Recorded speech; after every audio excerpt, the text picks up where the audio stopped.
Hi, this is Rob. In this video, I'm going to give you an introductory lesson as to how we play shuffleboard here in our backyard court. Let's start by taking a look at the court itself. The whole thing is 52 feet long. We're going to start out with what we call the playing area. The playing area starts at this triangle, goes across the middle to the triangle on the other side. The key on this playing area is you never want to stand or step or walk on the surface of this playing area where the discs are traveling. There's a bunch of reasons for that. I'm not going to give them here, but you can ask me in person. I'll be happy to explain it. The other area of the court at each end is the standing area. That's this area here. It's about 6.5 feet long, and that is where you can walk around, is in this area behind the triangle located at each end of the court. Now, one of the things you'll see at the end of each court is a floor mat. Every time you enter the standing area of the court, please wipe off your shoes. It's really important to not have any dust or debris on the court because the discs have silicone oil sprayed on the bottom of them. So any little bits of dust or debris that come on as you walk onto the court, they get onto the bottom of those discs and it really slows them down. So always want to wipe off your feet anytime you're entering the court. Next up, let's look at the discs, or they're also called biscuits. We tend to call them discs. They're 6 inches across. There's a set of black ones. There's a set of yellow ones, 4 of each, 4 yellow, 4 black. You'll notice there are some little dots on here. This one has a single black dot. This one has 3 dots. So there's a disc with 1 dot, 2 dots, 3 dots, 4 dots. Those don't really matter. The only reason those dots are there is so that if there's one particular disc that you feel is playing a little bit different, maybe playing a little slower, a little fast, something like that, you'll be able to identify it as the game progresses. Next, we'll talk about the cue, what we call the cue, or some people just call it the stick. I tend to like calling it the cue. It's 6 foot 3 inches tall, so it's an inch taller than I am. A couple of things to notice about this, the ones that we use anyways, they have these swivel feet on the end, the swivel, so that no matter how tall you are, as you're playing, it will keep these feet even with the court, and so they're not scraping, they adapt to the court. And on this end, there's a rubber knob. We'll talk about that a little bit later, about how that is used, but that is the cue, or the stick if you want to call it that. Next, let's talk about the triangles, one at each end of the court. It's a really important part of shuffleboard. The goal of shuffleboard is to accumulate points. We'll talk about scoring a little bit later. But if you look at the triangle, at the very top is the 10-point area. We've got a couple of 8-point areas, 7-point areas, and real important, down here at the bottom is the area we call the kitchen. And those are worth negative 10 points if your disc ends up in the kitchen. Next up, let's walk down this court just a little bit and talk about something called the deadline. Now, if you're shooting at this end of the court and you're shooting your discs down here, you'll see there's a white line here. There's another white line. Your disc has to at least make it to this line right here, just like this disc is done. It's touching the line. That's good enough. It has to at least touch the line or make it over the line. If it does not make it that far, we just pull the disc and that disc is dead. It's out of play for that round. All right, let's talk about scoring. Very important part of shuffleboard. So we'll go ahead and walk through kind of a simulation of how one frame of shuffleboard might work. So let's say that team yellow is shooting first, and their disc comes down here and lands right here. All right, that's for now. We don't add up the points until all 8 discs have been shot because things can change, but for now, that is 8 points. It's a clean 8 points. The way the rules work, however, is if the disc is touching any of these lines, it's worth nothing. So that's 0, 0, 0, 0 down here. So 7 points, if it's in here not touching the line, that'd be 7. This would be 8, 10. If we come all the way back here to the kitchen, negative 10. So if you're in this space back here, negative 10. Again, if it's touching the line, like back here, that's 0. Or if it's straddling with the kitchen like that, that's 0. That's okay. Same with this side line. If it's touching that line at all, that's 0. But if it's just inside of it like that, that's negative 10 points. There is one exception. One exception to it, I know it makes it a little confusing. This little triangle right here in the middle, that does not count in any way in terms of scoring. So if the disc is on that line, that is still considered in the kitchen. It is still -10. The only purpose of that little triangle there is just to separate, when this is the shooting end, is to separate the discs that are lined up on the right side versus the left side for shooting purposes. So for scoring, that would still be a -10. But let's walk through a point here. So the yellow disc comes down, it ends up here in the 7. Then the team shooting the black discs, they shoot their disc, and we end up like this, okay? This disc currently is sitting with a clean 7 points. They've knocked the yellow team's disc back here beyond the triangle, so it is now out of play. That the other players who are over here can actually just take that over and get that out of the way. So team yellow is going to shoot. They end up down here. They also score 7 points. Now the black team comes down, hits their own disc. Oh, still 7 points. Yellow team comes down. They end up over here, out of bounds. Not worth anything. Black team comes over, comes right up here, snugs up. Okay, that's 7 points. Yellow team shoots. They've got a problem. They're going over here. They're all the way off the court. That's 0 points so far. And then finally, the black team comes down here and they shoot, and they end up going all the way back off the end of the court. All right, this is pretty typical how a point might end, about like this. So if we look at it right now, now's when all the 8 discs have been shot down the court. Now's the time to add up the score. So let's start with yellow. We usually just, we haven't looked at the scoreboard yet, but the scoreboard starts with yellow, so we usually add up and call out the yellow score first. Yellow currently has 7 points for this frame. The rest of the yellow discs are all out of play. They all don't count for anything, so 7 points. The team with the black discs have 7 plus 7, 14. So this frame ends up yellow 7, black 14. All right, it's time to gather these discs up and reorganize them. That's where I mentioned earlier this little rubber knob that's on the end of the cue. That's what that gets used for, is for moving these discs around. It's way better than trying to do it with this end here. It's difficult to grab, but using that rubber end, you can actually pull these discs onto the court if they've gone off and get everything back and organized and ready to shoot the next frame. Get this all over here, here, and one more disc all the way in the back. Okay. When it's time for you to play, you want to enter the court at the standing area, wipe off your feet, come onto the standing area. Now, shuffleboard can be played as singles, that is one person, or we mostly play doubles, so it's 4 people. Unlike pickleball or tennis, where your partner is on your side of the court with you, this is the opposite.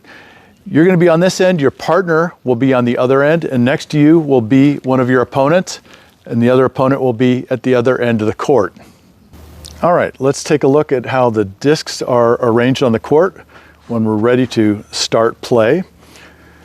The discs reside in the kitchen area that you see here. You see there's a divider in the middle. The yellow discs are, and the way we play it here is the yellow discs are always on the right side. The black discs are always on the left side. And if you're the yellow team, your discs have to remain within this kitchen area. You can't have the discs outside of that. You can manage them and push them around as you want. You can't, if you're the yellow team, you can't move your disc over to this other side. You have to keep it within your side, and same with both teams. So you're going to start with your discs in the kitchen area. Okay, now it's time to start play.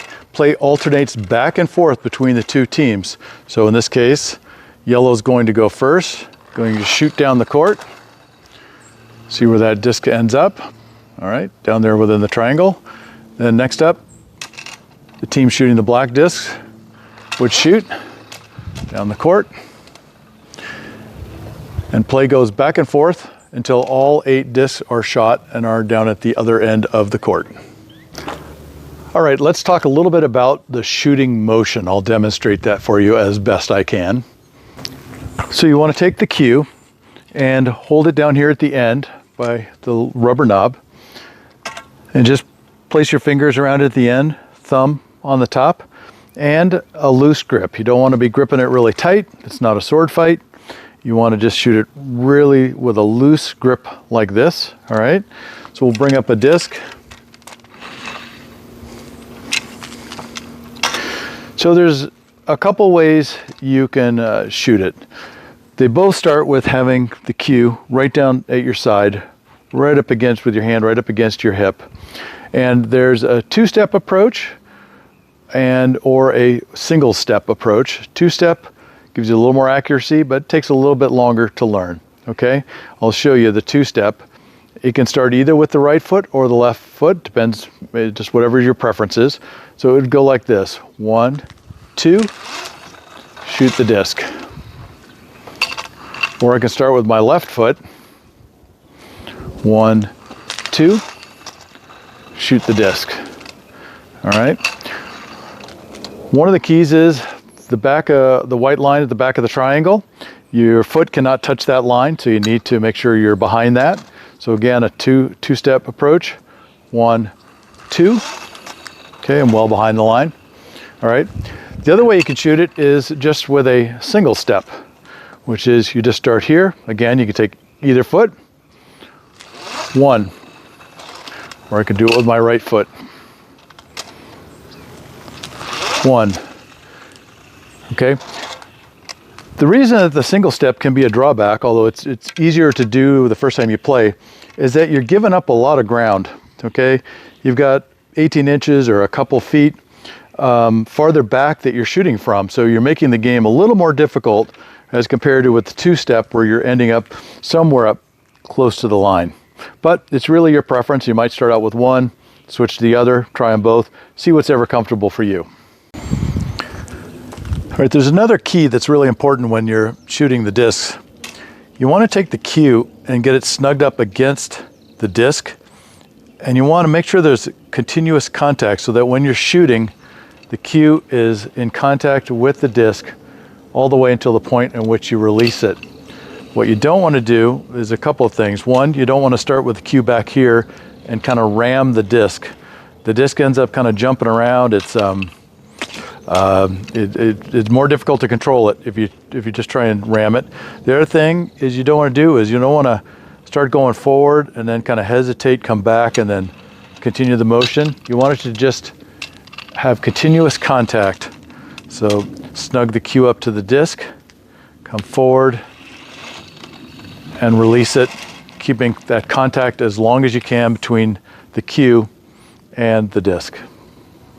Okay, earlier I mentioned that there are 4 people on the court. 2 of them at any time are at the shooting end, the other at the receiving end. Let's talk a little bit more about what your duties are if you're on the receiving end of the court, okay? Everybody should stay on the court. The court should always have 4 players, whether you're shooting or receiving. So here's some of the duties for if you're on the receiving side. For one, I don't have anybody on the other side to shoot the disc, so I got to kind of bring it into myself.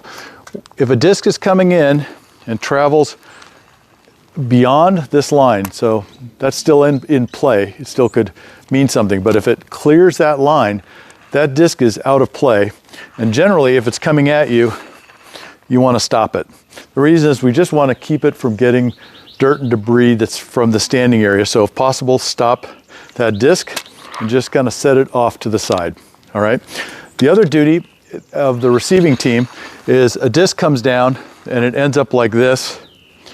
And if you're on the other side, you don't know if that's touching the line or not. And it's important on the shooting team to know, is that disc, does it currently count for points or does it not count for points? So if you're on the receiving side, that's when the 2 of you want to look at it.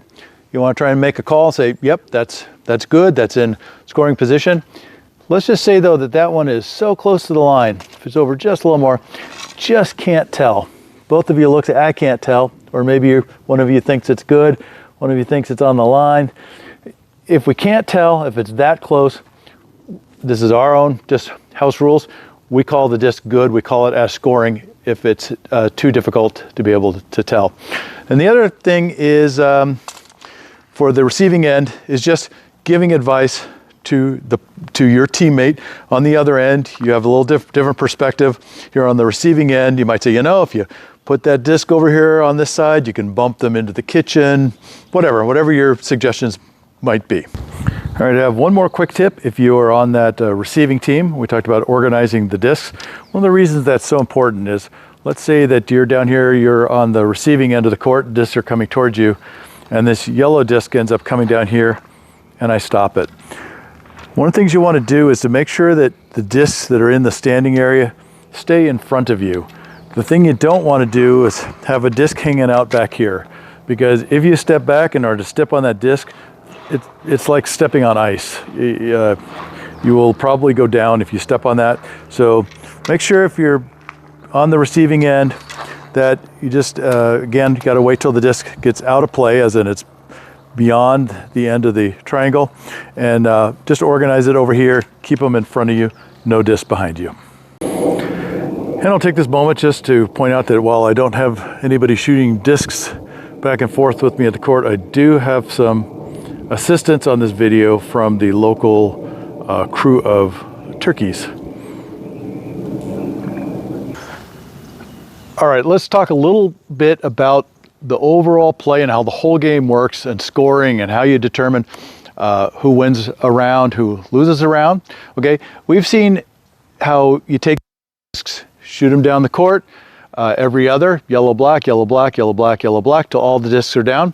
That's considered one frame. Okay, at the start of each game, the yellow team goes first, and we've got a scoreboard that kind of helps you. This strip over here tells you which team is currently going first. So you can see that when the game starts, yellow always goes first on the first frame, which is the first set of 8 discs go down. The discs get to the other end of the court. Now we go to the second frame, and yellow is up again. So yellow goes first and goes first. Then team black goes first, and then back to yellow, yellow, black, black. So in all, the discs are going to play 8 frames, which means 8 times they're going to go down one end and back, and you do that 8 times to finish a complete game. So let's take a look at how the scoring works. Let's say that we've just had the first frame, the discs have gone down, it's just, everything's just starting, and team yellow comes in with 8 points, and team black scored 7. So then there's this column here, which is the cumulative, which in the first frame just simply is 8 and 7, the numbers match. Okay, the discs go down to the other end of the court. Now it's the second frame. The other 2 players, who were just the receiving team, they're now the shooting team. Okay, yellow goes first, and let's say yellow, this time they get 8 again, and black team gets 0. So 8 is now has a cumulative score of 16, and the team shooting the black disc has a cumulative score that is still 7. Okay, so we do that. I'm going to jump forward because I don't think you want to see me fill all those in. All right, I've filled out the scoreboard all the way through, the way it might end up in a typical game. All right, so we've played 8 frames, all the boxes are filled. So you've got the individual game scores for the team shooting yellow and the team shooting black, and then the cumulative columns. So if we look all the way down to the bottom, the cumulative one, in this case we have the team shooting yellow ended up with 38 points, and oh, it was a close one. The team shooting the black disc ended up with 39 points. So in this case, the team shooting the black disc has won this game. And finally, if you are lucky enough, or I guess skilled enough, to end up on the winning team, you might just go home with one of these valuable trophies. You can start to collect them if you come over and join us. We hope you do join us for an evening of shuffleboard play. It is a little bit of competition, but it's a lot of social. That's what it's about. It's just really getting together and having fun and just enjoying time together and playing this sport of shuffleboard. Hope to see you soon. Thank you for watching.